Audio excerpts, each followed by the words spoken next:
네, 조갑재 선생님 모셨습니다. 안녕하세요. 예. 2023년 7월 27일 휴전협정이 조인된 지 딱 70주년이 되는 날인데요. 드디어 다부동에 이승만 대통령 그리고 트루만 대통령의 동상이 섭니다. 감회가 어떠십니까? 7년 만에 동상을 세우니까 할 말이 많습니다. 7년 동안에 이승만, 박정희, 트루만 동상을 세우기 위해서 백방으로 노력해 왔는데 드디어 자유세계를 지켜낸 세계 3대 전쟁의 하나로 꼽히는 한국전, 휴전일을 맞아서 그 결전장인 다부동에 두 분 동상을 세우게 되어서 감회가 새롭습니다. 특히 이 동상은 자유가 공짜가 아니듯이 그저 만들어진 것이 아니고 여러 어려움을 딛고 독립운동 하듯이 좋은 사람들, 정의로운 사람들, 고마운 사람들이 손에 손을 잡고 세우게 되니까 트루만, 이승만 두 대통령 앞에서 면목이 서게 되었습니다. 두 분의 영웅을 그동안 저희가 영웅으로 대접하지 못했는데 그러다가 보니까 7년 동안 기다린 보람이 있습니다.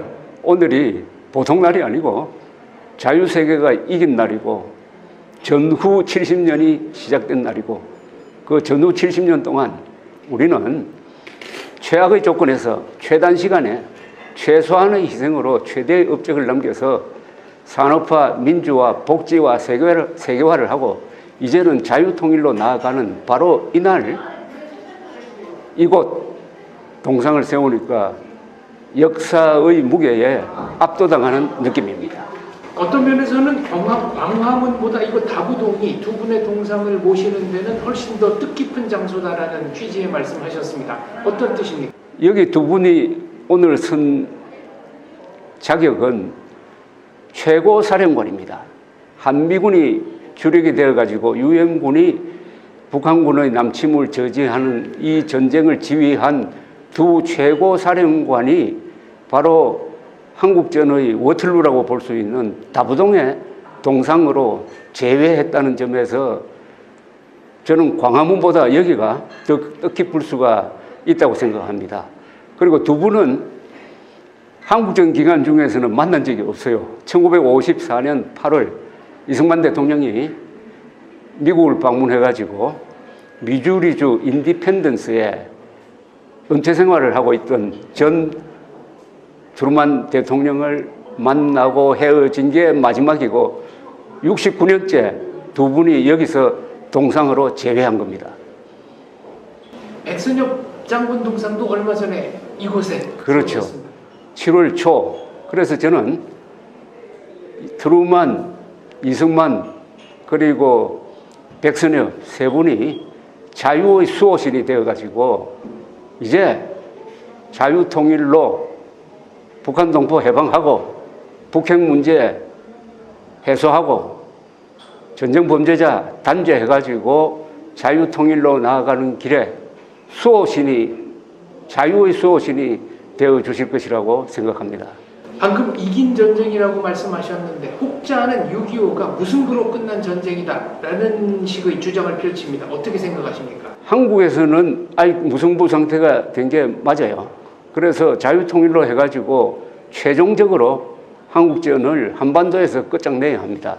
그러나 우리의 정의로운 항전 덕분으로 대만이 생존할 수 있었고 일본이 경제 부흥, 서독이 재무장, 한국은 한강의 기적을 이루고 나토는 군사 동맹체제로 강화되고 그리고 트루만 대통령은 군사비를 4배로 늘려가지고 본격적인 대소 봉쇄 정책을 쓰므로써 그 40년 뒤에 총 한 방 쏘지 않고 소련과 동구공산권이 무너지도록 만들었으니까 세계가 이긴 전쟁이지만은 우리는 한반도에서는 반드시 자유통일로 최종적인 마감을 해야 될 의무를 지고 있고 그것을 다짐하는 제막식이 될 것이라고 생각합니다. 공산주의의 붕괴가 6.25로부터 비롯됐다 이렇게 봐도 되겠습니다. 6.25로부터 시작되었고 그것을 끝장낼 수 있었던 또 다른 계기는 1988년 벽을 넘어서라는 서울올림픽의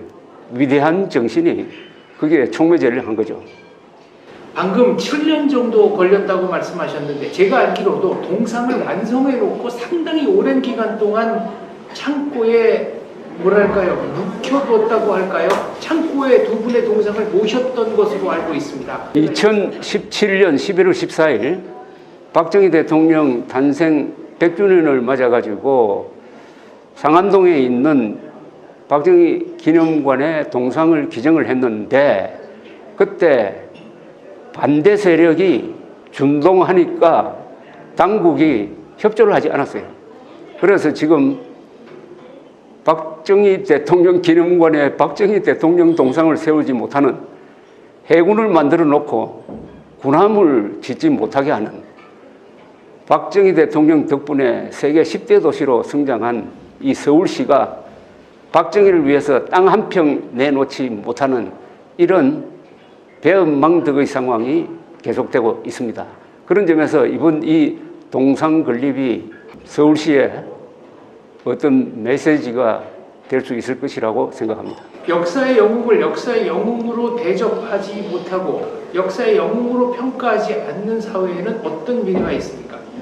불행하죠. 젊은 사람들이 어릴 때부터 위대한 인물을 닮고 싶도록 만드는 것이 가장 훌륭한 역사 교육이고 인성 교육 아니겠습니까? 그런데 영웅을 깎아내리면은 반대로 못된 사람을 키우는 꼴이 되는데 지금 나부동에 이승만 트루만 동상 세우는 걸 반대하는 사람들은 여기에 김일성 스탈린 동상 세워야 되겠다는 생각을 가진 사람 아닐까요? 그래서 동상은 전기처럼 교육에 매우 중요하고 또 이번 트루만 이승만 동상은 보통 동상이 아니고 대화를 하는 동상입니다. 말하는 동상입니다. 거기 새겨진 유명한 문장을 통해서 후손들과 끊임없는 대화를 하는 대화의 마당 또는 교육장이 될 수 있을 것이라고 생각합니다. 거기 새겨진 유명한 글귀 잠깐 소개를 해주실 수 있습니까?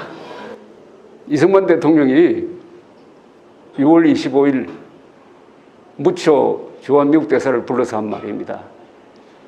우리는 남녀노소가 돌멩이와 몽둥이를 들고서라도 싸울 것입니다. 라고 이야기를 했고 그게 트루만 대통령에게 전달이 되었습니다. 트루만 대통령 또한 남친 보고를 받자 Dean, we have got to stop those sons of bitches no matter what. Dean, 무슨 수를 쓰더라도 저 개자식들을 막아야 합니다. 라고 에치슨 국무장관에게 말을 했고 트루만 대통령은 이 남침의 성격을 마적단 습격 사건이라고 규정했습니다. Bandit Raid. 그래서 유엔의 기치 아래 마적단 습격 사건 진압하러 가겠다고 선언했습니다. 그래서 대한민국이 살고 자유세계가 살았던 것입니다. 마무리 질문입니다. 이 동상을 보러 올 우리 국민들 그리고 세계 시민들에게 꼭 알리고 싶은 말씀이 있다면 부탁드립니다. 여기는 한국전의 승리의 장소입니다. 나폴레옹 전쟁을 끝낸 워털루, 2차 세계대전의 노르망디 오마하 비치와 같은 의미를 갖는 장소이고 여기서 우리가 바로 여기서 세계의 자유를 지켜냈다. 혈맹의 약속, 이제는 자유통일이다 하는 새긴 글을 꼭 가슴에 담고 가시기 바랍니다. 네, 오늘 말씀 감사합니다.